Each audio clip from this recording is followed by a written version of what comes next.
Assalamualaikum semuanya. Kali ini Sinta Diary akan membawakan sebuah kisah yang berjudul Kota Iblis Xinjiang, season kedua, Medan Perang Iblis bagian kelima. Cerita ini ditulis oleh Sinta Diary pastinya. Sebelum cerita dimulai, jangan lupa subscribe dan nyalakan tombol notifikasinya agar tidak ketinggalan cerita terbaru dari Sinta Diary. Tentunya dukungan kalian akan membuat kami lebih bersemangat untuk menulis cerita-cerita yang lebih menarik lagi. Oke, langsung saja. Inilah ceritanya. Di lokasi Desta berada di dunia roh surgawi api. Desta tidak seberuntung Tori yang disambut dengan pemandangan indah yang menenangkan hati.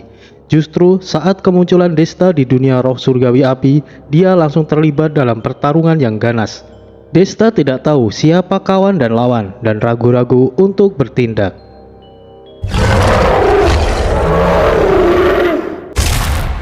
Jangan melamun, nak. Lihat di sekitarmu, Ucap Mbah Basil menangkis serangan sosok yang hendak mengenai Desta. Aku bingung, Mbah. Siapa yang harus kita lawan? Jangan terlibat pertarungan, nak. Kita cari tempat yang aman. Desta dan Mbah Basil langsung pergi ke tempat yang lebih sepi. Suasana sangat kacau di sana. Kobaran api ada di mana-mana. Suara letusan terdengar di setiap sudut wilayah. Ini di mana, Mbah?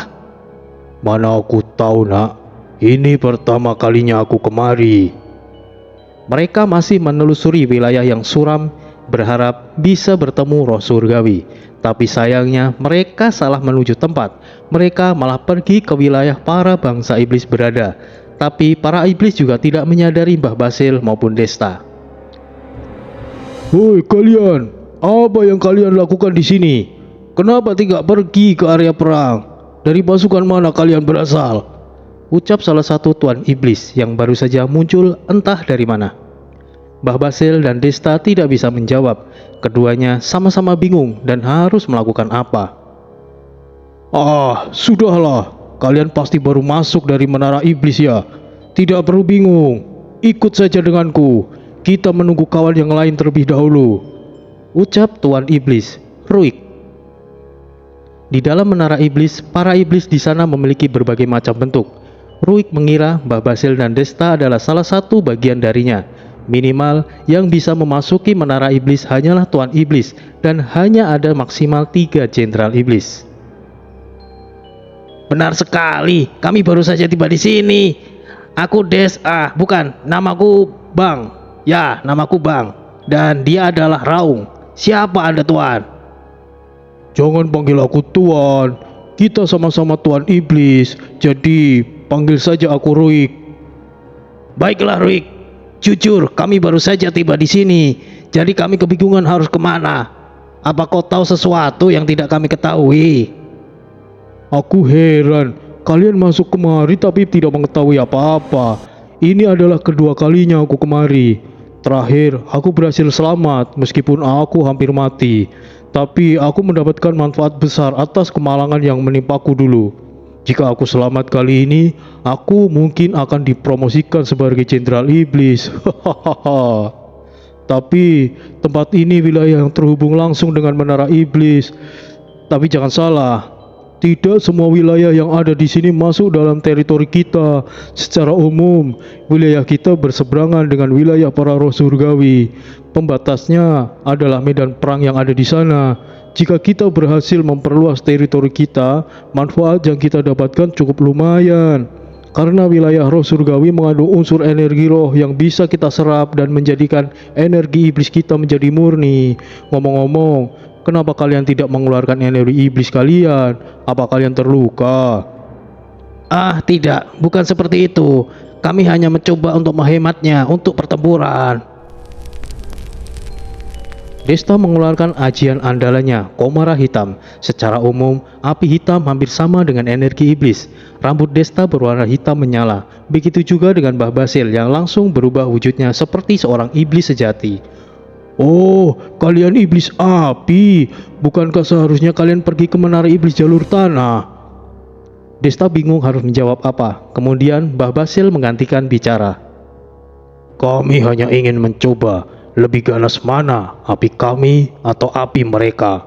Aku rasa akan lebih mengasah kemampuan melawan sesama api. Benar yang kau katakan, tapi tentunya itu tidaklah mudah. Roh surgawi mampu mengikis energi iblis kita, jadi sebaiknya kalian hati-hati. Untung saja Ruik tidak curiga. Beberapa saat kemudian muncul tuan iblis lainnya. Kemudian mereka bersiap untuk bergabung dalam pertempuran. Ayo kita berangkat, kita bunuh mereka. Desta dan Mbah Basil terpaksa mengikuti rombongan para iblis itu. Belum waktunya bagi mereka untuk menunjukkan yang sebenarnya karena mereka berada di tengah-tengah wilayah iblis. Kalian yang baru saja tiba, tunggu di sana dan buat barisan. Saatnya gilirannya tiba, jangan buang-buang waktu. Persiapkan diri kalian, ucap Jenderal Iblis Z yang menjaga barisan belakang.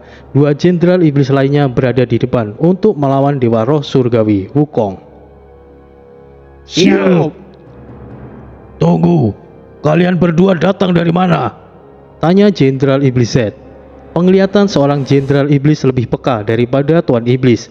Jika mereka berhadapan dengan Z, kemungkinan besar mereka akan kesulitan. Belum lagi ada banyak Tuan Iblis di sekitarnya. Jenderal, mereka baru saja tiba memasuki menara jiwa, jadi tolong dimaklumi. Memangnya aku tanya apa, goblok? Kenapa jawabanmu berbeda? Lagi pula siapa yang menyuruhmu menjawab? Maaf, Jenderal. Desta merasa tidak bisa menghindari lagi. Dia bersiap untuk melancarkan serangan, namun langsung dicegah oleh Mbah Basil. Maaf, Jenderal. Kami datang dari medan perang iblis, jawab Mbah Basil. Pantas saja kalian terlihat sangat asing. Lahir dari sarang jenderal mana kalian? Kali ini Mbah Basil bingung harus menjawab. Tidak ada lagi alasan yang bisa meyakinkannya. Mbah Basil hanya mengetahui sedikit informasi tentang bangsa iblis. Dia jelas tidak tahu nama-nama jenderal iblis yang ada di medan perang iblis. Tidak ada cara lain selain melawan. Namun di saat situasi terpojok, tiba-tiba di tengah-tengah pasukan iblis mendapatkan serangan.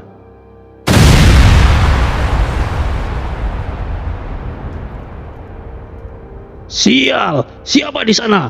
Semuanya ikut aku, kita hadang sosok itu. Perintah Jenderal Iblis Z. Kali ini Desta dan Mbah Basil selamat dari kecurigaan. Hampir saja Jenderal Iblis Z membongkar semuanya. Mereka kemudian menghampiri sumber ledakan itu berasal dan dipimpin langsung oleh Jenderal Iblis Z. Di lokasi kejadian sudah banyak para tuan iblis yang menjadi korban.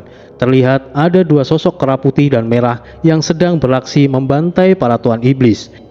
Mereka adalah para roh surgawi, tangan kanan dan tangan kiri Dewa Wukong, Tangpi dan Tungpi. Tangpi yang diharapkan telah datang. Biarkan saja dia kemari, Tungpi. Kita hajar dia habis-habisan. Pertarungan mereda sementara karena kedatangan Jenderal Iblis Z. Kedua kera roh surgawi dengan santainya meskipun mereka dikepung oleh musuh. Sial, bagaimana bisa kedua kera sial ini ada di sini? Apa yang dilakukan Jenderal Iblis di sana? Batin Jenderal Iblis Z. Apa kalian sudah bosan hidup? Beraninya kalian masuk hingga sampai sini. Terima kasih telah mengkhawatirkan kami. Siapa yang mengkhawatirkan kalian, dasar kera gila? Begitukah? Kemarilah bermain-main dengan kami, Jenderal Iblis Z. Tantang Tungpi.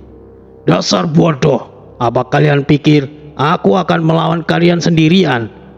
Namaku Z, bukan Set, bangsat kalian. Semuanya, dengarkan aku. Bunuh para kera busuk ini. Perintah Jenderal Iblis Z.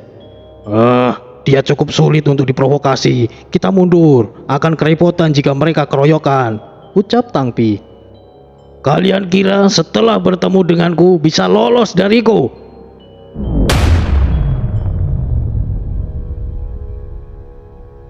Tungpi dan Tangpi menghalau serangan Z. Saat kedua kera ini bekerja sama, seorang Jenderal Iblis akan kesulitan untuk melawannya. Tapi ada banyak tuan iblis yang mengganggu. Mereka tidak akan mudah untuk bertahan dari serangan kepungan tersebut. Kini Desta tahu siapa kedua kera tersebut. Mereka adalah para roh surgawi api. Menyadari bahwa kedua kera itu bisa menahan Jenderal Iblis Z, Mbah Basil dan Desta tidak lagi berpura-pura. Niating Sun Ajiku Komaragani.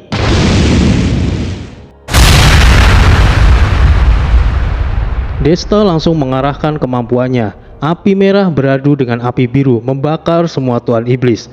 Bahkan yang menjadi korban pertama adalah Tuan Iblis Ruik. Kau bukan iblis, kata Ruik sebelum habis terbakar.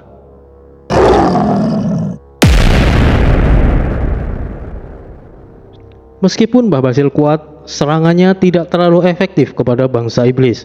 Meskipun para iblis mati, mereka masih bisa berinkarnasi. Hanya serangan dari para roh elemen saja yang bisa membunuh bangsa iblis sepenuhnya. Oh, dugaan Raja Roh Surgawi sangat tepat. Ternyata kemunculan sosok yang membawa jiwa api telah muncul, kata Tungpi. Tidak ada yang bisa menahan Desta dan Mbah Basil. Jenderal Iblis Z harus mengurus kedua kera yang merepotkannya. Tungpi dan Tangpi sengaja membuat masalah. Mereka berinisiatif mengalihkan perhatian supaya kedua jenderal iblis yang melawan Wukong teralihkan. Tapi tentunya tidak sesuai harapan mereka. Kedua kera ini selalu bertindak seenaknya sendiri tanpa pernah mendengarkan Wukong. Situasi mereka berdua bisa saja dalam masalah besar jika Desta dan Mbah Basil tidak mengalihkan perhatian para Tuan Iblis. Tapi para bangsa iblis tidak sesederhana itu. Setiap ada bangsa iblis yang gugur, akan selalu muncul iblis baru dari menara iblis. Sementara jika roh surgawi mati, mereka tidak bisa digantikan secepat itu. Tidak seperti roh ilahi elemen petir yang memiliki kemampuan strategi dalam pertarungan. Hanya saja roh ilahi kurang dalam hal pertahanan. Sedangkan roh surgawi hanya berfokus pada pertarungan yang brutal, meskipun memiliki pertahanan yang cukup. Tidak ada seorang komandan yang tepat, membuat mereka cukup kesulitan melawan bangsa iblis. Ini akan menjadi ujian bagi Desta untuk memimpin para roh surgawi. Meskipun Desta sendiri buruk dalam memimpin, tapi dia harus bisa membawa para roh surgawi menuju kemenangan.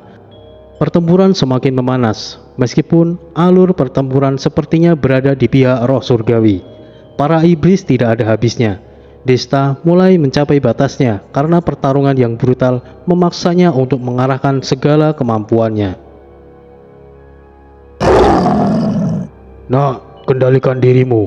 Jangan terlalu dalam menuju kerumunan musuh. Iya, Mbah, tapi iblis sialan ini tidak ada habisnya. Pertempuran brutal dan asal-asalan sangat tidak cocok bagi Desta dengan musuh yang tidak ada habisnya. Desta tidak mungkin bisa menjadi pemimpin karena dia tidak memiliki kemampuan untuk memimpin pasukan.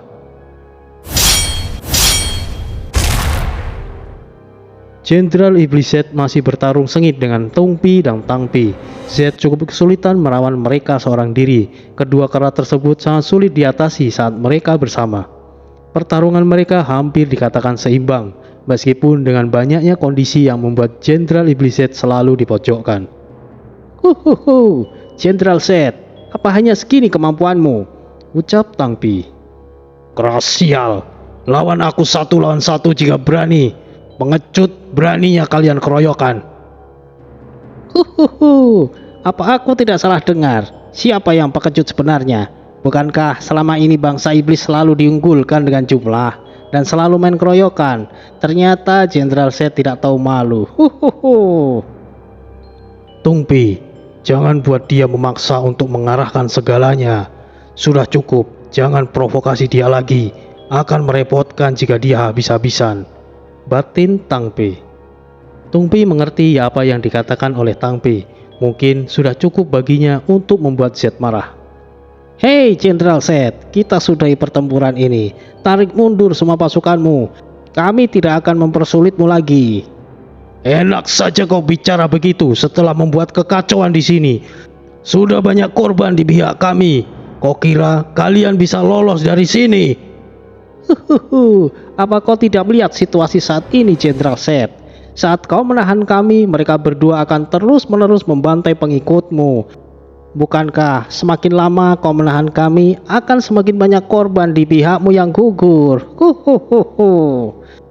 Jenderal Iblis Z melirik ke arah Desta dan Mbah Basil. Memang benar para Tuan Iblis bukanlah lawan mereka. Itu seperti pembantaian sepihak. Tapi Z tidak memiliki kendali penuh atas pasukan, karena ada 3 Jenderal Iblis termasuk dirinya. Z juga mulai berpikir, jika kondisi ini terus berlanjut, mereka berdua bisa saja menghimpit 2 Jenderal Iblis yang ada di depan. Kali ini aku biarkan kalian lolos. Jika aku melihat kalian lagi, jangan harap bisa pergi, ancam Jenderal Iblis Z. Dia kemudian menarik mundur pasukannya. 2 Jenderal Iblis yang bertarung dengan Wukong menyadari bahwa Z menarik pasukannya. Mereka juga menghentikan serangan dan memilih untuk mundur. Wukong, kita akhiri pertempuran ini. Bagaimana menurutmu? Baiklah, jika itu maumu, aku bisa meladeni kalian kapan saja. Dasar keras kepala. Di pertempuran selanjutnya, kalian tidak akan seberuntung ini, ucap Jenderal Iblis lainnya. Dengsa dan Yubin juga menarik pasukannya dan menandakan berakhirnya pertempuran hari itu. Untung saja Z berinisiatif untuk mundur, karena segala kemungkinan terburuk bisa saja terjadi. Tapi dia tidak mengetahui fakta bahwa sebenarnya Desta sudah hampir mencapai batasnya. Mbah Basil sendiri mungkin masih mampu bertarung lebih lama, tapi akan merepotkan jika harus melindungi Desta. Pasukan iblis mundur. Ini menjadi pertama kalinya bagi roh surgawi mendapatkan kemenangan begitu cepat. Karena yang sudah-sudah para roh surgawi selalu mundur dari pertempuran. Salam kedua Raja Kera. Aku Subbasil. Dia adalah cucuku Desta yang memiliki roh surgawi di dalam jiwanya, ucap Mbah Basil menghampiri kedua kera tersebut. Tolong jangan terlalu sopan. Aku Tungpi dan dia adalah Kera Tangpi. Kami berdua adalah wakil jenderal perang Dewa Api Wukong, balas Tungpi. Aku tidak berharap akan secepat ini kedatangan seorang jenius di dunia roh surgawi. Terima kasih. Adanya kalian telah merubah alur pertarungan dan membawa kami kepada kemenangan, ucap sosok besar berbulu hitam kecoklatan, Wukong. Mbah Basil dan Desta kemudian memberi salam. Wukong memiliki kekuatan yang besar, tidak bisa dibandingkan dengan para jenderal iblis. Wukong adalah dewa api, dewa terkuat dari 5 dewa lainnya. Dunia roh surgawi memang selalu kalah dalam pertempuran, tetapi para iblis tidak berani memaksa terlalu jauh. Para iblis takut jika sampai Wukong mengamuk, karena konsekuensinya tidak akan terbayangkan. Saat Wukong mengamuk, tak ada jenderal iblis yang bisa menghentikannya. Desta diajak ke persinggahan, di mana Raja Roh Surgawi berada. Sama halnya seperti Kaisar Ilahi. Raja Roh Surgawi adalah sumber utama yang menciptakan para roh-roh surgawi yang ada di dunia roh surgawi. Dunia roh surgawi memang tidak seindah roh ilahi, karena dunia roh surgawi adalah tempat yang panas karena energi api yang menyelimuti seluruh wilayah. Tidak ada tumbuhan hijau di wilayah tersebut. Semua wilayah memiliki tanah yang kering dan mengelupas, seperti berada di kawah gunung berapi yang hanya ada bebatuan dan pasir dan sedikit tanah yang mengelupas. Yang mulia, mereka telah tiba, ucap Wukong kepada sosok pria muda biasa yang sedang merawat tanaman kecil yang tampak layu. Oh, tunggu sebentar. Aku sebentar lagi selesai, balas roh surgawi yang tengah sibuk merawat tumbuh-tumbuhan yang layu. Maaf Tuan Raja Roh Surgawi, seharusnya perawatannya tidak seperti itu. Jadi begini, lalu begitu, dan kelembapan tanah harus diperhatikan.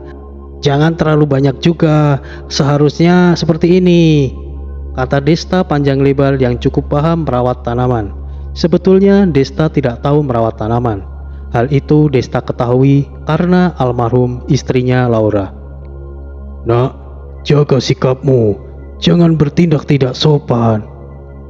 Tidak apa-apa Tuan Basil, kita perhatikan saja, cegah Wukong saat Mbah Basil ingin peringatkan Desta. Mendengar penjelasan Desta, Raja Roh Surgawi terdiam sejenak. Dia hanya melihat Desta menggantikan pekerjaannya merawat tanaman. Dengan seksama Raja Roh Surgawi memperhatikannya langkah demi langkah. Nah, dengan begini kesuburan tanah bisa terjaga. Tanaman ini akan lebih baik nantinya. Hehehe. Hebat, hebat. Kenapa aku tidak memikirkannya sebelumnya? Terima kasih, aku berterima kasih. Maaf telah menunggu. Wukong, ambilkan barang itu kemari. Balas Raja Roh Surgawi sambil menepuk pundak Desta beberapa kali. Baik yang mulia. Setelah beberapa saat, Wukong kembali dengan membawa kotak emas dengan ukuran sekitar 40 x 60 cm. Terimalah, itu milikmu yang ditinggalkan oleh Suyoto, kata Raja Roh Surgawi terang-terangan. Tunggu dulu Raja Roh Surgawi. Sekarang ada di mana pamanku? Bagaimana pamanku bisa yakin bahwa aku akan datang kemari? Tanya Desta. Semua jawaban dari pertanyaanmu ada di dalam kotak tersebut. Bukalah. Desta tak sabar lagi ingin mengetahui yang sebenarnya terjadi dengan pamannya. Informasi yang dia dapatkan dari penginapan kota harimau terasa ada yang kurang. Setelah kotak emas dia buka, hanya ada satu buku kecil catatan seperti yang Desta dapatkan di penginapan kota harimau. Perlahan Desta membuka buku tersebut dan terjadi seperti sebelumnya. Catatan tersebut seperti rekaman yang terdengar seolah Suyoto mengatakannya langsung. Halo keponakanku, aku tidak menyangka kau akan senekat ini. Fakta bahwa kau berada di dunia roh surgawi pasti situasinya cukup kacau. Kitab kebangkitan iblis pasti telah jatuh ke tangan para kaisar. Kau pasti telah datang jauh-jauh tak lain hanya ingin mencariku, bukan? Tapi aku harus mengatakan sejujurnya padamu Desta. Mungkin kau tidak akan bisa lagi menemukan aku. Kau pasti tidak sendirian datang ke alam Dao. Jadi aku sengaja meninggalkan catatan di penginapan tanpa memberikan informasi yang jelas, karena paman tidak bisa mempercayai siapapun kecuali dirimu Desta. Akan aku jelaskan secara singkat yang sebenarnya. Dahulu waktu kau masih kecil, kau pernah dibawa oleh Mbah Wongso ke alam Merapi tanpa Mbah Wongso ketahui. Ternyata kau akan ditumbalkan oleh Ki Sultan. Sebetulnya saat itu kau mengalami kerusakan jiwa, sama seperti gadis yang ternyata malah menjadi istrimu. Saat itu tidak ada yang bisa menyelamatkan kondisimu tersebut. Meskipun kau masih bisa hidup, kau hanya akan hidup dengan setengah umurmu saja. Lalu aku memberikan roh surgawi padamu, yang membuat dirimu memiliki kondisi jiwa istimewa, yaitu jiwa umur panjang. Roh surgawi bisa memelihara jiwamu tetap utuh, mau seperti apapun luka yang kau dapatkan. Meskipun aku memberikan roh surgawi padamu, masih ada jejak sisa roh surgawi di dalam tubuhku, yang mana aku masih bisa masuk ke dalam dunia roh surgawi. Sebetulnya, aku pergi ke Xinjiang bukan hanya karena perintah Mbah Petro, tapi juga ada kaitannya dengan sekte pembunuh iblis. Sekte ini adalah pemuja Sang Agung, yang mencoba untuk menggerakkan Balak, sang pelayan Sang Agung, untuk membebaskan Sang Agung itu sendiri. Kau seharusnya tahu siapa Sang Agung ini. Namanya tidak perlu aku sebutkan. Aku sebenarnya tidak ingin kau terlibat dalam masalah ini Desta, tapi aku yakin kau saat ini sudah bersinggungan dengan mereka. Saat ini kunci Mbah Petro masih aku bawa. Jiwaku tidak mungkin hancur selama aku membawa kunci beliau. Tapi mungkin aku akan terjebak di suatu tempat yang mungkin akan sulit untuk ditemukan. Jika kau masih ingin melanjutkan, temuilah Biksu Kai. Dia berada di kuil Taolahu. Mintalah petunjuknya dan carilah seseorang yang bernama Yan Li. Kau akan mendapatkan informasi tambahan darinya. Tapi jika kau memutuskan untuk berhenti, tutup rapat-rapat apa yang telah kau ketahui dan mintalah perlindungan Biksu Kai. Dan juga sampaikan kepada keluargaku, terutama Sylvie, untuk tidak mencariku. Meskipun apa yang sedang kita hadapi ini nantinya akan merembet kepada umat manusia, tapi kau tidak punya kewajiban untuk bertindak Desta. Kebangkitan Sang Agung sudah pasti itu akan terjadi. Umat manusia akan mengalami bencana besar, karena kiamat akan segera muncul saat Sang Agung bangkit. Jadi, apapun segala yang akan kita lakukan itu hanyalah untuk menundanya saja. Kita manusia tidak akan pernah bisa melawan iblis. Keputusan ada pada dirimu sendiri, Desta. Aku harap kau bisa mengerti. Penuturan Suyoto lagi-lagi tidak membuat Desta puas. Baginya itu hanyalah ceramah singkat yang Suyoto sampaikan. Intinya bagaimanapun mereka berjuang, mereka tidak akan pernah bisa memusnahkan iblis. Usaha yang mereka lakukan hanyalah untuk menunda bencana besar itu terjadi. Setelah mendapatkan catatan terakhir pamannya, Desta masih belum puas dengan informasi yang Suyoto berikan. Masih banyak kejanggalan yang membuatnya semakin penasaran. Ujian Desta sebetulnya sudah selesai setelah dia membantu Raja Roh Surgawi merawat tanamannya. Tapi sebagai tambahan, Raja Roh Surgawi ingin memberikan misi tambahan. Tentunya tergantung Desta ingin meneruskan atau berhenti sampai di sini. Di suatu tempat yang kurang begitu nyaman, di lereng gunung berapi di pinggiran sungai. Ya, memang kurang begitu nyaman karena wilayah tersebut cukup panas dan hanya air yang mengalir, pemandangan yang lebih enak untuk dipandang. Namamu Desta, bukan? Nama yang unik. Tapi kau cukup berbakat. Tidak sia-sia Suyoto memberikan sumber apinya padamu. Tuan Roh Ilahi, apakah Anda tahu sesuatu tentang pamanku? Aku masih belum puas apa yang dikatakan olehnya. Seperti masih ada yang dia sembunyikan dariku. Itu tergantung. Kau masih ingin terus terlibat atau cukup sampai di sini saja? Apa yang ingin kau lalui ini adalah jalan yang penuh dengan penderitaan. Tidak akan berhenti saja di alam Dao. Jika kau meneruskan mengambil jalan ini, kau akan kehilangan kehidupanmu sebagai manusia pada umumnya. Nak, jangan bertindak terlalu jauh. Sudah cukup untuk melangkah lebih jauh lagi. Apa yang dikatakan Raja Roh Surgawi adalah sesuatu yang sangat besar. Ini tidak hanya berkaitan dengan kota iblis Xinjiang saja, nak. Mungkin ini juga berkaitan dengan masalah yang ada di seluruh dunia gaib. Kau akan kehilangan kemanusiaanmu.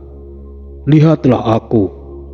Meskipun aku tidak terlalu ikut campur dalam dunia gaib, aku telah menghabiskan seluruh hidupku hanya untuk mengetahui sedikit pemahaman tentang dunia gaib itu sendiri, nak. Benar apa yang disampaikan oleh Tuan Basil. Jalan spiritual sangat rumit. Kau harus memutuskan kapan kau harus berhenti. Kehidupanmu sebagai manusia sangatlah berharga. Banyak makhluk lainnya yang ingin menjadi sepertimu. Apa kau ingin menyia-nyiakan kodratmu sebagai manusia? Aku bingung, tapi tidak ada hal yang menarik tentang dunia manusia. Tidak ada kebahagiaan yang aku dapat. Semua sudah diambil dariku. Aku tidak peduli dengan kehidupan manusia yang biasa-biasa saja. Masa kecilku tidak pernah bahagia sekalipun harta benda aku miliki. Aku memang pernah berpikir untuk berhenti dari aktivitas spiritual saat aku menemukan seseorang yang berarti untukku. Aku sangat bahagia saat itu dan memutuskan untuk mengurangi aktivitasku di jalan spiritual. Tapi kebahagiaanku telah diambil. Tidak ada alasan bagiku untuk tetap melanjutkan menjalani sebagai manusia pada umumnya. Inilah jalanku saat ini. Inilah kebahagiaanku saat ini. Dan inilah hidupku. Untuk tetap terjun mengarungi lautan spiritual yang tak tahu di mana ujungnya. Jika tindakanku ini bermanfaat bagi yang lain, itu adalah sesuatu yang bisa aku banggakan. Sekalipun tindakanku tidak berpengaruh positif untuk orang lain, setidaknya aku akan berusaha untuk tidak merugikan yang lainnya. Balas Desta serius. Keputusan ada padamu. Aku menghormati setiap keputusanmu. Jika begitu, Raja Roh Surgawi menggerakkan jarinya dan sesuatu muncul keluar di balik baju Desta dan juga bulu lebat Mbah Basil. Itu kan Dua buah batu raja yang sebelumnya diberikan Mbah Gareng melayang saat Raja Roh Surgawi menariknya dengan kemampuannya. Ini adalah sesuatu keilmuan yang cukup langka. Sayang jika hanya kalian simpan saja. Pejamkan mata kalian. Aku akan mencoba untuk mengurainya sehingga pemahaman dalam ilmu ini bisa kalian pahami lebih mudah. Terima kasih Raja Roh Surgawi, balas Mbah Basil. terima kasih. Kami memang tidak sempat untuk mempelajarinya. Memang metode seperti apa yang akan Anda lakukan itu, Tuan Raja Roh Surgawi? Tutuplah mata kalian. Kau juga akan mengerti. Raja Roh Surgawi berdiri. Kedua batu itu berputar mengelilingi Desta dan Mbah Basil. Perlahan batu itu hancur dan menjadi sebuah cahaya dengan sumber tipis yang transparan. Dahi Raja Roh Ilahi mengeluarkan sinar. Kemudian kedua tangan Raja Roh Surgawi memegang kepala mereka. Cahaya bersinar terang yang perlahan mulai menghilang.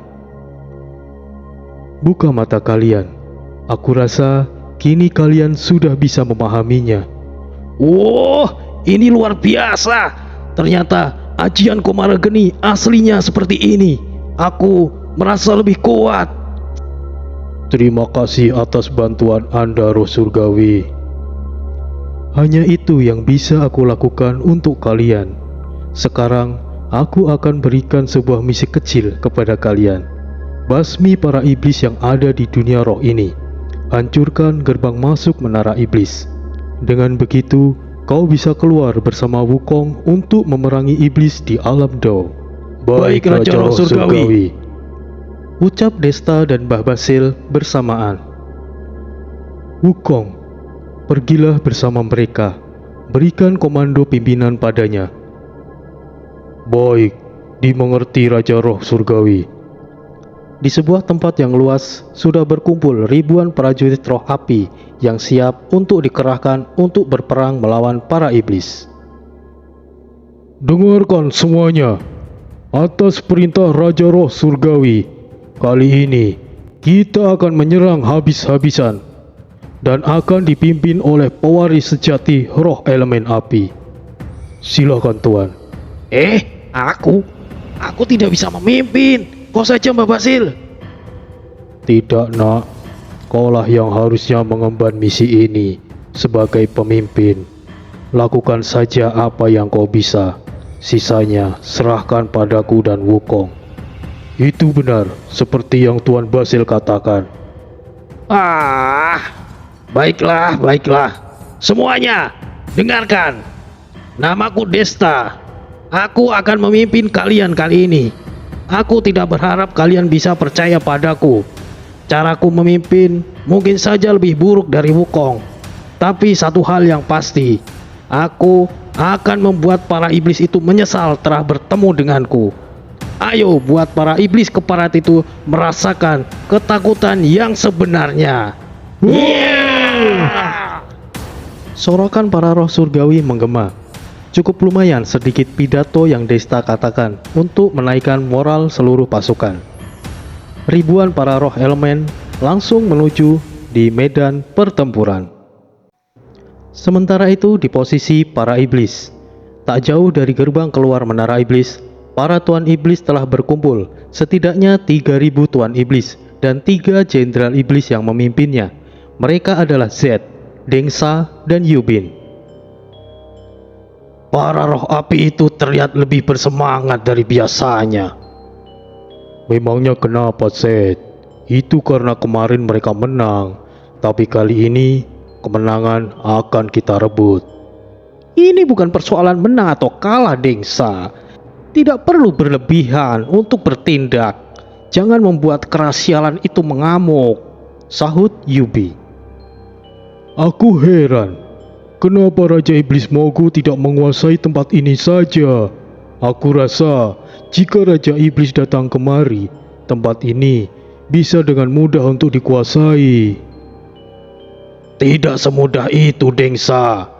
Jika Raja Iblis bisa melakukannya, tentunya beliau sudah melakukannya. Menara Iblis dan Pagoda 5 unsur punya aturannya sendiri.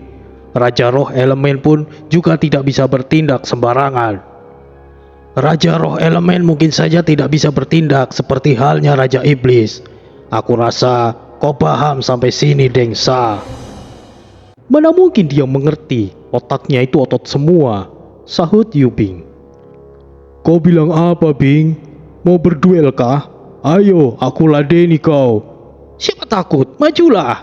Hentikan kalian berdua. Musuh sudah mendekat.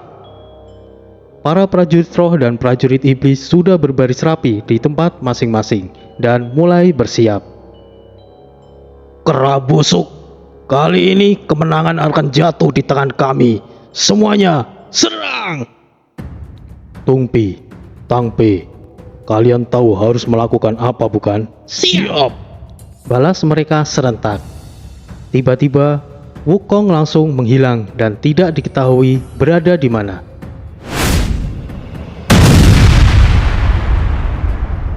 Wukong tidak menahan diri.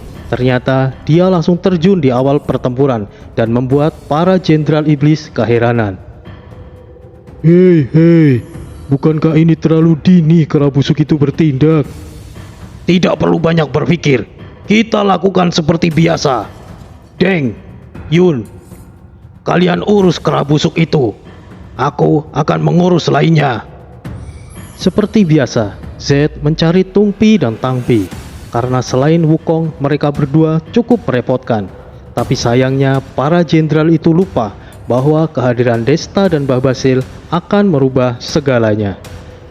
Pertarungan panjang dimulai, yang mana kali ini jauh lebih dahsyat dari sebelumnya. Niating Sun Ajiku, Komarageni.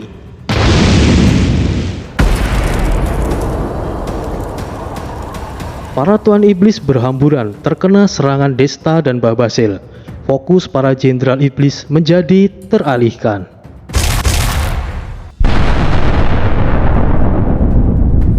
Wah! Yupi! Sial! Aku baik-baik saja, Dengsa. Tapi aku terluka cukup serius. Wukong tidak banyak bicara. Dia menyerang siapa saja yang menjadi musuhnya. Dengsa berusaha mati-matian menahan Wukong, sementara Yubi memulihkan lukanya. Di lokasi Jenderal Ibliset masih belum mengalami perubahan. Dia selalu bertarung imbang saat menghadapi kedua kera wakil Wukong.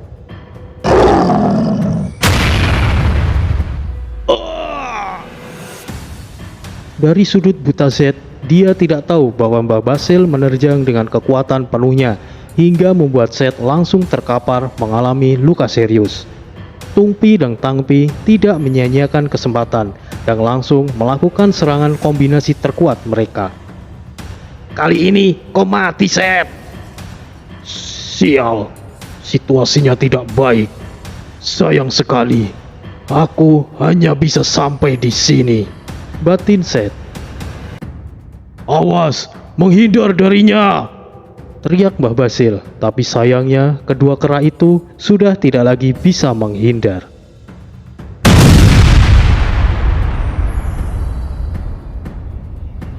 Ledakan dahsyat langsung membinasakan kedua belah pihak.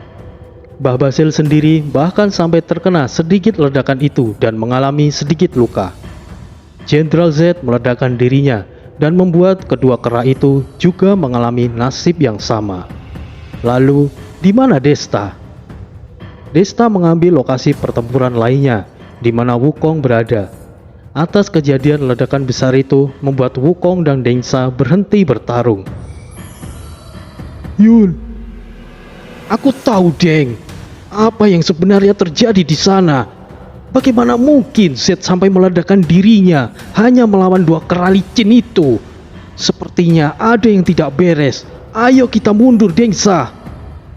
Situasi kita saat ini tidak bisa untuk mundur begitu saja. Segera pulihkan lukamu. Bersama-sama, kita mungkin bisa lolos dari kera busuk itu.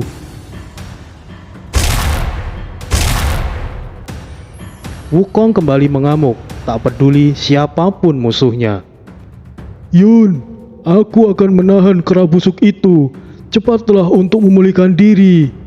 Aku tahu. Bertahanlah sebentar lagi. Aku sebentar lagi akan niating sun ajiku, geni surgawi. Tidak. Sial, Yubi! Beraninya membelakangiku. Kau sudah siap mati rupanya, ucap Wukong yang sudah berada di belakang Dengsa.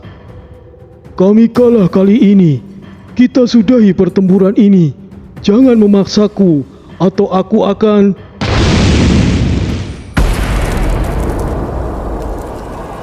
Api surgawi langsung menyambar Dengsa.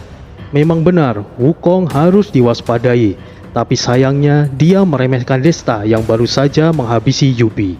Saat Desta mengeluarkan api surgawinya, kesalahan besar jika mengabaikannya. Dengsa bahkan tidak sempat untuk menjerit, tubuhnya langsung meleleh terkena api surgawi. Nah, sepertinya di sini sudah selesai. Bah Basil menghampiri dan terlihat beberapa tubuhnya yang terluka. Bah, kau baik-baik saja? Desta khawatir. Aku baik-baik saja, nak. Dewa Api Wukong, aku turut berduka. Kedua prajurit hebat telah gugur setelah menerima ledakan bunuh diri dari seorang jenderal iblis. Ini adalah jiwa roh mereka. Mereka adalah prajurit kepercayaanku. Mereka telah berjuang dengan hebat. Terima kasih telah membawakan sumber mereka. Dengan ini, mereka bisa dibangkitkan kembali, balas Wukong. Mari kita selesaikan ini dengan cepat. Niating sun ajiku, Komarageni.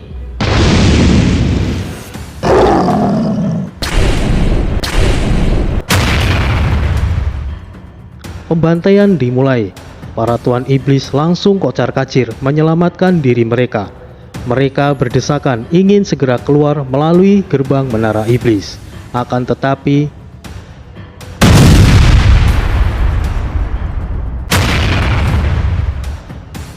hantaman keras serangan Wukong langsung menghancurkan gerbang menara iblis. Satu lagi, gerbang menara iblis telah hancur dan kemenangan mutlak untuk para roh api surgawi.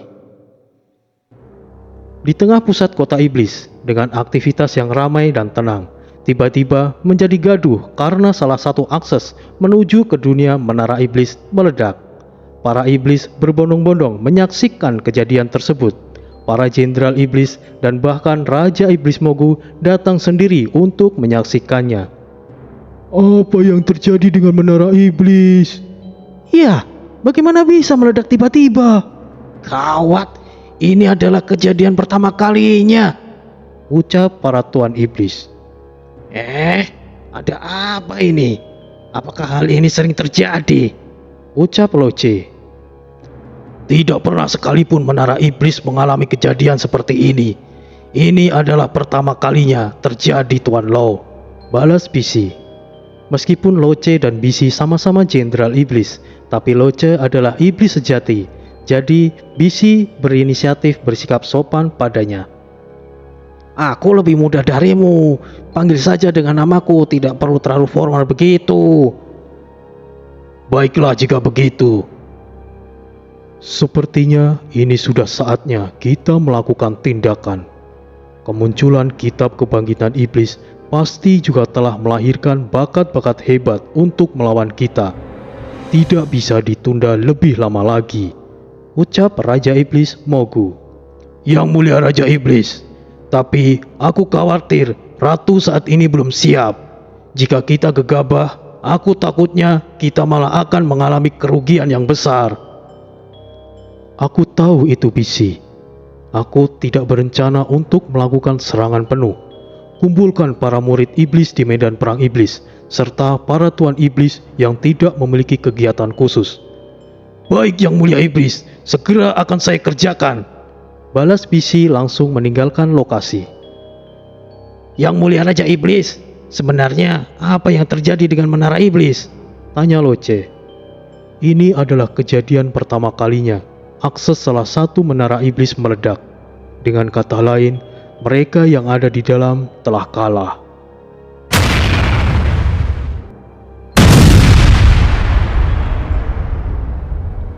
Terdengar lagi dua ledakan dari menara iblis. Dua akses menara iblis juga menyusul meledak. Kini hanya ada dua akses saja di menara iblis. "Lo, kau ikut aku. Sepertinya tidak bisa ditunda lagi," ucap Raja Iblis Mogu kemudian meninggalkan lokasi. Di setiap akses menara iblis setidaknya ada 3 jenderal iblis dan 500 tuan iblis. Kehilangan 3 akses di menara iblis tentu saja kehilangan 9 jenderal iblis dan 15.000 tuan iblis. Ini sudah menjadi kerugian besar bagi bangsa iblis. Sepertinya tidak hanya Tori saja yang berhasil. Desta dan Dewi Maut sepertinya telah melakukannya dengan baik. Saat kekacauan terjadi di pusat kota iblis, banyak para iblis berkumpul di satu titik. Hal itu menjadi kesempatan buat Roka dan Auji untuk menyusup ke dalam kota iblis. Menurut Auji, yang ditangkap oleh bangsa iblis yang dinilai cukup berguna akan dibawa ke sarang Ratu Iblis sebagai sumber daya atau pelayan sarang Ratu Iblis. Jadi, Auji menduga Raka, rekan Tori kemungkinan berada di sarang Ratu Iblis. Karena Raka adalah seorang laki-laki, kemungkinan besar dia akan dijadikan sebagai sumber daya. Mereka hanya berharap bahwa Raka belum digunakan sebagai sumber daya sarang iblis. Jika memang sudah terjadi, tidak ada harapan lagi untuk menyelamatkannya. "Auji, kau yakin bahwa rekan Tuan ada di sarang Ratu Iblis?" "Aku tidak bisa menjamin Tuan Roka, tapi aku sangat yakin rekan Tuan ada di sana. Tidak mungkin ada di tempat lain." "Kalau begitu, ayo percepat langkah kita. Kita manfaatkan kekacauan ini." "Kita harus tetap hati-hati Tuan Roka. Aku tidak memiliki wewenang apapun di kota iblis ini." Mereka mempercepat pergerakan dan tiba di sebuah bangunan seperti sarang burung. Tidak memiliki atap dan energi iblis yang pekat terlihat melambung ke udara. "Inilah sarang Ratu Iblis Tuan Roka. Maaf, aku tidak bisa menemanimu lebih jauh." "Baiklah, serahkan padaku sisanya. Kau tunggu saja di sini. Jika ada sesuatu yang tidak beres, segera pergi." "Hati-hatilah Tuan Roka." Roka masuk seorang diri. Lagi pula, dia lebih leluasa bergerak sendiri. Bersembunyi adalah keahlian Klan Zen untuk mendapatkan informasi. Tidak ada informasi yang bisa dilewatkan oleh Klan Zen. Tentu saja, memasuki sarang Ratu Iblis tidaklah mudah, bahkan untuk Roka sekalipun. Setidaknya, penjaga sarang ratu adalah seorang jenderal iblis dan pastinya lebih dari satu. Roka mulai menelusuri di setiap sudut wilayah sarang ratu. Tak terhitung banyaknya para penjaga di dalamnya. Sarang Ratu Iblis adalah pusat sebagai reproduksi satu-satunya kelahiran iblis. Sedangkan untuk reinkarnasi adalah sarang iblis milik Raja Iblis. Para iblis juga sebenarnya melakukan hubungan intim seperti halnya manusia, tetapi mereka tidak bisa melahirkan seorang iblis. Roka masih menelusuri di setiap tempat, dan akhirnya dia menemukan yang disebut sebagai sarang Ratu Iblis. Ukurannya sangat besar, kurang lebih 1000 kali lipat lebih dari sarang iblis milik Tuan Iblis. Bentuk dari sarang Ratu Iblis mirip seperti bunga yang mekar, dan ada kelopaknya di tengah. Roka tidak kuasa melihat sarang Ratu Iblis. Dia gemetaran dengan apa yang dia lihat. Setidaknya ada puluhan makhluk yang menggantung yang sepertinya dijadikan sebagai sumber daya. Makhluk-makhluk tersebut kepalanya ditancap oleh sebuah duri besar. Kemudian perlahan sari jiwanya dihisap perlahan-lahan. Teriakan memilukan menyayat hati. Bahkan Roka, seorang veteran petarung yang pernah melakukan segala jenis pertarungan dan pembunuhan, harus gemetar ketakutan melihat pemandangan di sarang Ratu Iblis. Setidaknya ada 10 jenderal iblis yang menjaga sarang. Selain makhluk yang tergantung yang digunakan sebagai sumber daya, ada juga beberapa makhluk yang ada di dalam kerangkeng yang tergantung di langit-langit.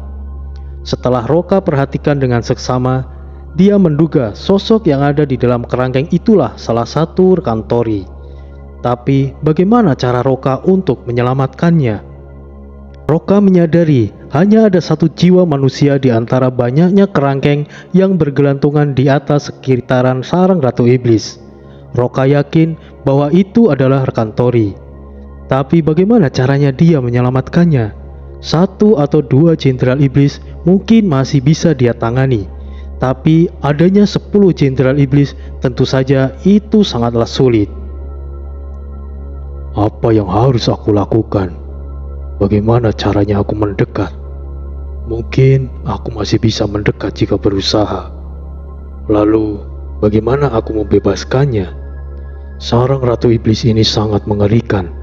Selama aku hidup, baru kali ini aku merasakan tekanan yang begitu kuat. Tapi aku berutang nyawa dengan Tuan. Tugas ini aku harus selesaikan. Meskipun aku hanya diperintahkan untuk mencari keberadaan rekan Tuan. Jika tidak segera ditolong, aku takut semuanya akan terlambat.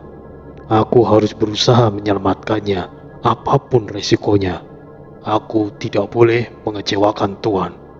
Batin Roka yang sedang bersembunyi di balik bayangan.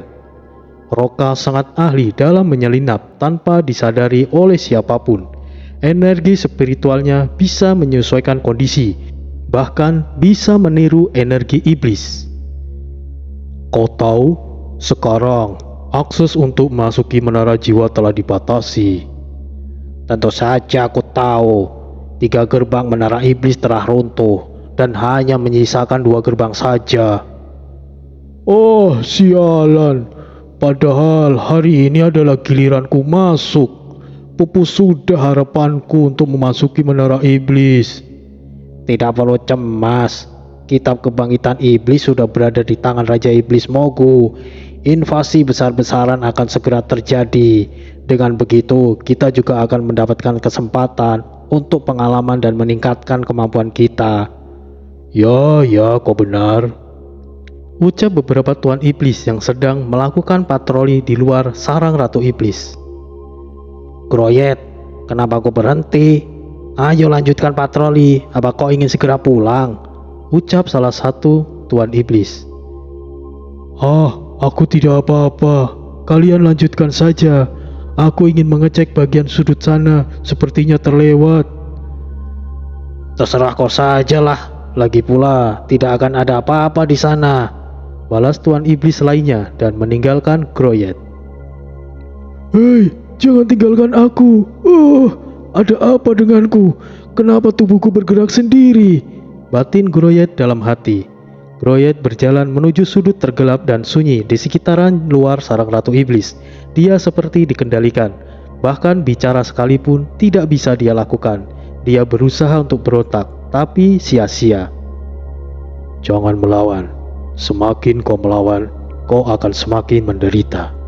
Ucap Roka dalam kesadaran spiritualnya. Siapa kau? Apa yang kau inginkan dariku? Menurutlah, kau akan mati tanpa rasa sakit. Tidak. Roka dengan paksa mengendalikan Groyet. Ini adalah kemampuan khusus Roka. Meskipun terlihat sama seperti ajian Liung Sabar milik Tori, tapi pada dasarnya kemampuan miliknya ini adalah teknik penyerangan yang menyerang kesadaran lawan. Siapapun yang terkena teknik ini dipastikan akan mati setelah Roka tidak lagi mengendalikan orang tersebut. Tapi siapapun yang Roka kendalikan, dia juga bisa mendapatkan semua informasi dari pengetahuan sosok yang dia kendalikan. Jiwa iblis ini benar-benar menjijikkan. Jika bukan karena tugas dari Tuan, aku tidak akan melakukan ini. Batin Roka. Roka kemudian mendekati sarang Ratu Iblis dengan mengendalikan jiwa seorang Tuan Iblis. Dia menjadi lebih leluasa untuk bergerak. Siapa di sana? Ucap salah satu jenderal iblis yang menjaga sarang Ratu Iblis, Gongmu. Ini saya Groyet, Tuan. Saya hanya ingin mengecek apakah ada sisa kotoran yang harus dibuang. Bukankah sudah dibersihkan oleh Tuan Iblis lainnya? Hei, bukankah kau petugas patroli? Apa yang kau lakukan di sini? Membersihkan sisa jiwa tidak berguna bukanlah tugasmu. Itu benar, Jenderal. tapi saya tidak kebagian sisanya. Siapa tahu ada yang lainnya. Kotoran yang dimaksud adalah sisa-sisa jiwa makhluk yang dijadikan sumber daya untuk sarang Ratu Iblis. Meskipun tidak lagi berguna untuk sarang Ratu Iblis, tapi sisa-sisa jiwa tersebut cukup berguna bagi sarang Tuan Iblis. Tidak ada lagi yang tersisa. Kembalilah lain waktu. Jangan mengganggu pekerjaan kami. Pergilah. Aduh, sayang sekali. Apakah ada yang bisa saya bantu di sini, Jenderal? Bertugas patroli sangat membosankan. Saya ingin pekerjaan yang lebih berat jika ada, Jenderal. Sebentar lagi, invasi besar-besaran akan dimulai. Saya ingin pekerjaan yang lebih berat supaya bisa mendapat manfaat untuk perkembangan kemampuan saya, Jenderal. Maaf jika permintaan saya berlebihan. Kau ini. Apa kau sadar saat ini kau telah mengganggu pekerjaan kami? Pergilah sebelum aku menyeretmu keluar. Baik, Jenderal. Maaf telah mengganggu. Sial, bagaimana caranya aku mendekat? Batin Roka. Tunggu, kemarilah Groyet. Cukup jarang seorang Tuan Iblis yang bersemangat sepertimu. Mungkin aku punya pekerjaan untukmu. Kau bisa bertugas mengurus para tahanan dan membawanya ke sarang Ratu Iblis. Tapi ingat, tugas ini tidak mudah. Bergabunglah dengan para Tuan Iblis penjaga tahanan. Mintalah petunjuk dari mereka. Bilang saja bahwa aku Bargo yang menyuruhmu. Terima kasih, Jenderal Bargo. Terima kasih juga untuk para Jenderal Iblis sekalian. Akhirnya aku ada kesempatan. Batin Roka kemudian pergi ke lantai atas di mana para tahanan berada. Bar, kenapa kau membantunya? Dia hanyalah Tuan Iblis rendahan, bukan Tuan Iblis sejati seperti para pengurus tahanan di sana. Aku suka semangatnya. Jarang ada yang memiliki semangat seperti itu, apalagi hanya seorang Tuan Iblis. Mungkin saja potensinya bisa setara dengan Tuan Iblis sejati jika diarahkan dengan benar. Masuk akal juga. Roka tidak hanya mendapatkan pengetahuan Groyet, tapi juga memiliki sifat-sifatnya seperti cara bicara, cara berjalan, dan bahkan kemampuannya. Di suatu tempat di area para tahanan, ternyata para tahanan yang berada di kerangkeng dan digantungkan di udara adalah para tahanan yang cukup merepotkan. Mereka akan menjadi sumber dari sarang Ratu Iblis dengan tingkat tinggi. Penjara mereka digantung di dekat sarang Ratu Iblis, dimaksudkan untuk melemahkan mereka terlebih dahulu sebelum digunakan sebagai sumber energi. Sementara itu, ada beberapa tahanan yang dikumpulkan jadi satu di sebuah kerangkeng besar. Jumlahnya sangat banyak dan campuran ada wanita dan laki-laki. Para tahanan wanita digunakan sebagai pelayan sarang, sebagai sarana reproduksi untuk melahirkan anak-anak iblis. Semakin kuat wanita tersebut, akan semakin banyak iblis yang akan dilahirkannya. Dan untuk para laki-lakinya, hanya sebagai sumber daya sarang Ratu Iblis. Untuk menciptakan anak iblis membutuhkan energi yang banyak. Oleh sebab itu, sarang iblis selalu membutuhkan beberapa sumber kehidupan sebagai energinya. Bahkan tidak sedikit para murid iblis yang melakukan kesalahan atau mereka yang tidak berguna akan dijadikan sumber energi sarang Ratu Iblis. Halo, aku Groyet. Aku diperintahkan oleh Jenderal Bargo untuk membantu para senior di sini. Tolong bimbingannya para senior. Tidak ada senior atau junior di sini. Bergabunglah bersama kami. Ikuti saja apa yang kami kerjakan. Nanti kau juga akan tahu apa yang harus kau lakukan. Balas salah satu Tuan Iblis sejati. Oh, terima kasih. Siapa namamu, kawan? Panggil saja aku Beng. Sebenarnya, siapa mereka yang berada di kerangkeng gantung itu, Beng? Mereka adalah para tahanan yang cukup merepotkan. Kemampuan mereka tidak lebih lemah dari para jenderal iblis. Bahkan, ada yang mampu mengimbangi 3 jenderal iblis. Hati-hati, jangan mendekat ke sana. Para tuan iblis yang bertugas menjaga tahanan sedang memilah-milah tahanan untuk membawa ke sarang Ratu Iblis sebagai sumber dayanya. Ada juga yang memilah para tahanan wanita sebagai pelayan sarang. Perlawanan para tahanan kerap terjadi, tapi para tuan iblis sejati bukanlah tuan iblis biasa. Kemampuan mereka hampir mendekati jenderal iblis yang lahir dari sarang ratu. Dan para tuan iblis sejati memiliki kesempatan lebih besar untuk naik dan dipromosikan menjadi seorang jenderal iblis. Namamu Groyet kan? Jika jenderal iblis merekomendasikanmu untuk bekerja di sini, itu berarti kau memiliki syarat. Untuk saat ini, amatilah kami bekerja. Jika dirasa cukup paham, kau bisa langsung melakukan pekerjaanmu. Ingat, jangan pernah lengah. Para tahanan bisa menyerang kapan saja. Aku akan mengantar tahanan dulu ke sarang ratu. Baiklah, Beng. Aku akan mengawati sekitar dulu. Para tuan iblis sangat percaya kepada orang baru, karena Groyet mendapatkan rekomendasi dari seorang jenderal iblis. Tidak perlu ada yang diragukan darinya. Hal tersebut membuat Roka bisa bertindak bebas, meskipun dia harus tetap hati-hati untuk mendekati para tahanan yang ada di kerangkeng gantung. Setelah berkeliling, dia menemukan tahanan yang dia lihat sebelumnya dari bawah. Dia adalah seorang manusia. Roka mendekatinya perlahan dan mengatakan sesuatu. Hei manusia, aku datang atas perintah tuanku yang juga seorang manusia. Aku tahu kau pasti rekan tuanku, karena kau satu-satunya jiwa manusia di sini. Katakan, bagaimana aku bisa membebaskanmu? Ucap Roka dalam kesadaran spiritualnya. Jiwa manusia tersebut duduk tenang, seperti sedang melakukan meditasi. Setelah mendengar suara Roka, matanya terbuka dan merespon.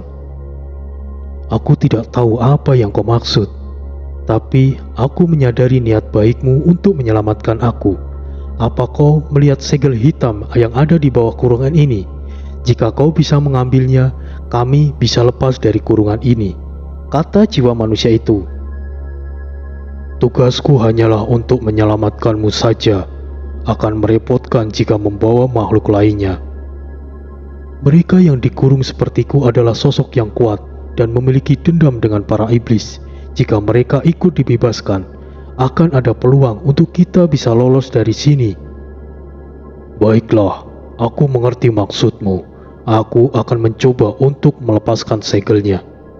Segel yang ada di bawah kerangkeng adalah semacam rajah pada umumnya, hanya saja terbentuk dari energi iblis. Karena Roka mengendalikan jiwa Groyet yang seorang tuan iblis, dia tentu saja bisa menghabus segel yang ada di dalam kerangkeng tersebut. Satu demi satu, Roka melepaskan segel iblis, dan secara tak terduga, para tahanan di kerangkeng gantung dengan mudahnya untuk lolos. Akhirnya aku bebas, iblis sialan!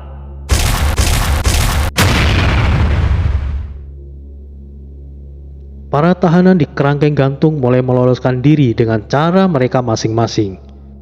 Terima kasih telah membebaskan kami. Kau sepertinya bukan iblis. Apa kau sedang menyamar? Tapi penyamaranmu sangat sempurna. Bahkan kau terlihat seperti seorang iblis beneran, ucap salah satu tahanan yang keluar. Tidak perlu berterima kasih. Iblis adalah musuh bersama. Untuk membuat kekacauan lebih besar lagi, Roka juga membebaskan para tahanan yang ada di kerangkeng besar, sehingga para tahanan mulai mengamuk. Roka tidak perlu lagi mempertahankan jiwa Groyet. Akhirnya, dia kembali ke wujud aslinya. Kekacauan di sarang Ratu Iblis tidak terkendali. 10 jenderal iblis langsung bertindak. Mereka melawan para tahanan yang ada di kerangkeng gantung sebelumnya. Kekacauan tersebut Roka manfaatkan untuk kabur bersama jiwa manusia yang sebelumnya terkurung. Kabur adalah salah satu keahlian Roka. Mereka bisa dengan mudah keluar dari wilayah sarang Ratu Iblis karena para jenderal iblis sedang melawan para tahanan. Auji menyadari bahwa Roka telah keluar. Kemudian Auji menuntun mereka ke tempat yang lebih sepi. Terima kasih telah menyelamatkanku. Aku tidak tahu siapa tuanmu, tapi aku harus mengucapkan rasa terima kasihku kepada tuanmu. Perkenalkan, namaku adalah Master Duyi. Apa yang sebenarnya terjadi? Bukankah Roka harus mencari Raka? Bagaimana bisa Roka malah bertemu dengan Suyoto? Lalu bagaimana dengan jiwa Raka? Tapi tanpa disangka-sangka, Roka justru bertemu orang yang selama ini dicari. Bagaimanakah langkah mereka selanjutnya?